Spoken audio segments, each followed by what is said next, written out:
Hi Chetan గారు. Hello madam. Chetan గారు, జనరల్‌గా డయాబెటిక్ పేషెంట్స్‌కి ఆకలి ఎక్కువేస్తది అంటూ ఉంటారు గదా! సో, మనకి స్పెషల్‌గా తెలుగు స్పీకింగ్ పీపుల్‌కి రైస్ అంటే మక్కువ ఎక్కువ. రైస్ ఎన్ని తిన్నా, ఎంత ఆల్టర్‌నేట్ చేసుకున్నా గూడా అంత రైస్ తింటే అదో తృప్తి, ఆ హెవీనెస్ ఉంటది టమ్మీలో అనిపిస్తది. కానీ డయాబెటిక్ పేషెంట్స్ అస్సలు రైస్ అవాయిడ్ చేయాలి, తినగూడదు అంటారు. ఎట్లా? How to control? How to control అంటే ఇప్పుడు అందరూ ఏమంటున్నారు? అరే రైస్ తినొద్దు. షుగర్ వ్యాధి ఉంటే రైస్ తినొద్దు. బీపీ వ్యాధి ఉంటే రైస్ తినొద్దు. వెయిట్ ఎక్కువ ఉంటే రైస్ తినొద్దు. హ్మ్. అంటే రైసే తినొద్దు అన్నట్టు ప్రచారం చేస్తున్నారు. హ్మ్. ఇప్పుడు మనం పేషెంట్‌లతోటి మాట్లాడతాం గదా! హ్మ్. ఒక పేషెంట్‌ని అడిగినా నేను. ఎప్పుడు ఇది అడిగి గూడా 5, 6 ఏండ్లు అయితుంది. హ్మ్. 5, 6 ఏండ్లు 10 ఏండ్ల పైన అయితుంది. అచ్చా! ఏమిష్టం తినడానికి అని హ్మ్. అడిగితే సాంబార్ రైస్ అని చెప్పిండ్రు ఇట్లా. హ్మ్. అంటే ఏదో సంతోషంలో సాంబార్ రైస్ అని సాటిస్ఫాక్షన్.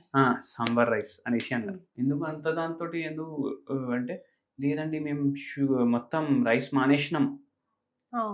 కినోవా తింటున్నాం. ఓకే.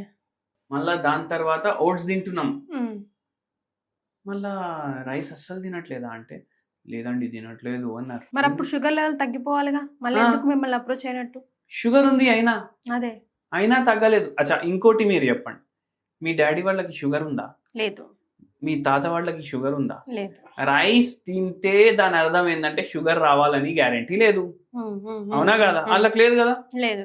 రైస్ తోటి షుగర్ వస్తుంది అని అంటుంటే హ్మ్. మన దేశంలో ఉన్న పాపులేషన్ అందరికీ పుట్టిన అప్పటి నుంచి షుగర్ ఉండాలి. హ్మ్. అంటే 2 కాళ్ళు, 2 చేతులు ఎట్లుంటాయి అట్లా షుగర్ కూడా ఉండాలి. హ్మ్. అవునా కాదా? యాహ్!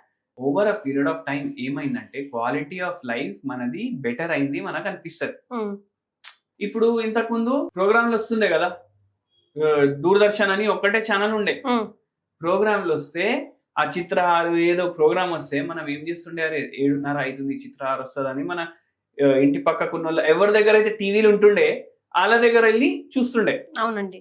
ఇప్పుడు ఏమైపోయింది? హ్మ్. అది ఏఐ వచ్చేసింది.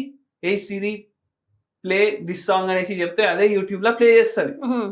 అంటే వాకింగ్ ఇక్కడ కూడా తగ్గిపోయింది ఫిజికల్ యాక్టివిటీ. యాహ్! అవునా కదా! హ్మ్. ఏమైందంటే over a period of time మన క్వాలిటీ ఆఫ్ లైఫ్ ఇంప్రూవ్ అయింది సరే. కానీ మన క్వాలిటీ ఆఫ్ ఫిజికల్ యాక్టివిటీ 0 కన్నా తగ్గిపోయింది. అంతేగా, మేక్ సెన్స్. ఇప్పుడు ఏం ఫిజికల్ యాక్టివిటీ మిగిలింది మన లైఫ్‌లో? హ్మ్. తినడం, చూ చేయడం, నమలడం. హ్మ్. ఆ!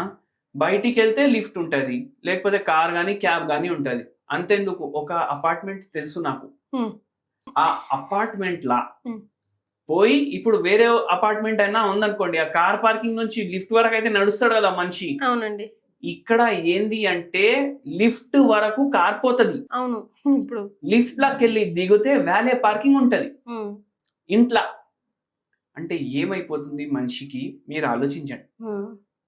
ఏందంటే కొద్దిగా ఫిజికల్ యాక్టివిటీ ఒక హాఫ్ ఎన్ అవర్ మీరు పెట్టుకున్నారనుకోండి. మీకు రోగాలు లేవంటే రోగాలు రావు. హ్మ్. కానీ దాంతో పాటు డైట్ మీద కూడా జర్రైనా కంట్రోల్ ఉండాలి. ఎగ్జాక్ట్‌లీ. అయితే నేనేమంటా అంటే తినండి రైస్. హ్మ్. మీకు రైస్ తినాలనిపిస్తుంది తినండి. ఎప్పుడు? మధ్యాహ్నం తినండి. లంచ్. ఎంత? ఎంత అనిపిస్తే దానికి సగం హ్మ్. తినండి.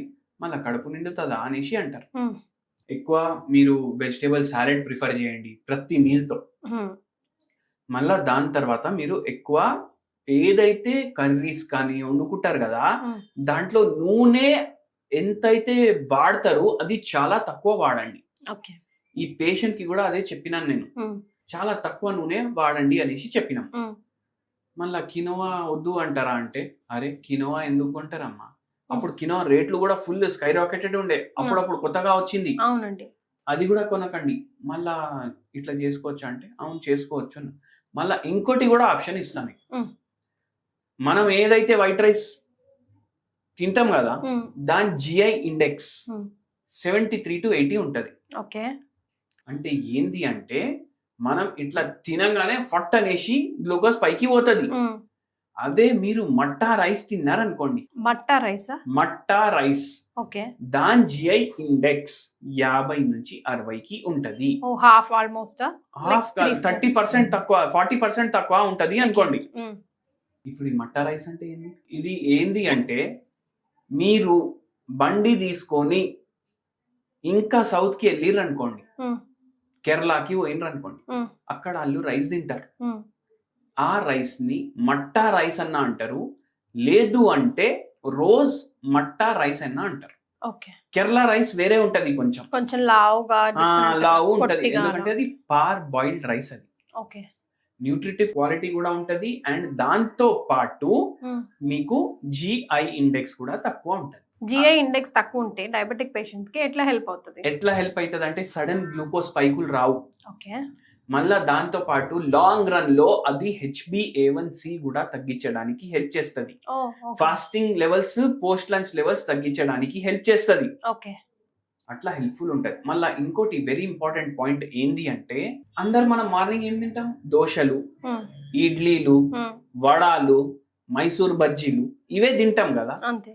ఈ మైసూర్ బజ్జీలు మైదా పిండి తోటి తయారైతాయి. ఉమ్, మైసూర్ బజ్జీ వదిలేసేయండి. ఉమ్, వడాలు మీరు ఫ్రై చేస్తారు, డీప్ ఫ్రై చేస్తారు, ఉమ్. అవి కూడా ఎక్కువ ప్రిఫర్ చెయ్యకండి. ఓకే. మీరు ఇడ్లీలు, దోశలు, పేసరట్టు, ఉమ్, పేసరట్టు కూడా చాలా హెల్దీ, ఉమ్. అది కూడా మీరు తినొచ్చు.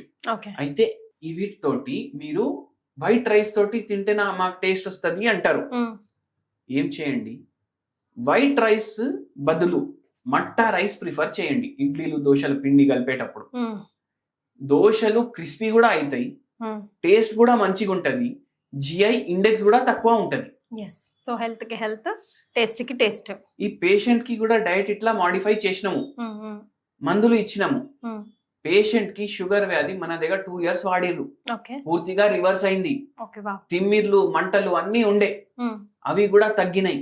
మోకాలు కొద్దిగా అరిగినాయి, అవి కూడా బెటర్ అయినాయి. ఓకే. సో అంత బెనిఫిషియల్ ఉండే. సో రైస్ మీద ప్రీతి ఉన్నవారు జస్ట్ వైట్ రైస్ కి బదులు మట్టా రైస్ ప్రిఫర్ చేస్తే గనుక హెల్త్, టేస్ట్ రెండును కూడా మనం మంచిగా ఉపయోగించుకున్నట్టే అవుతాం. Thank you so much.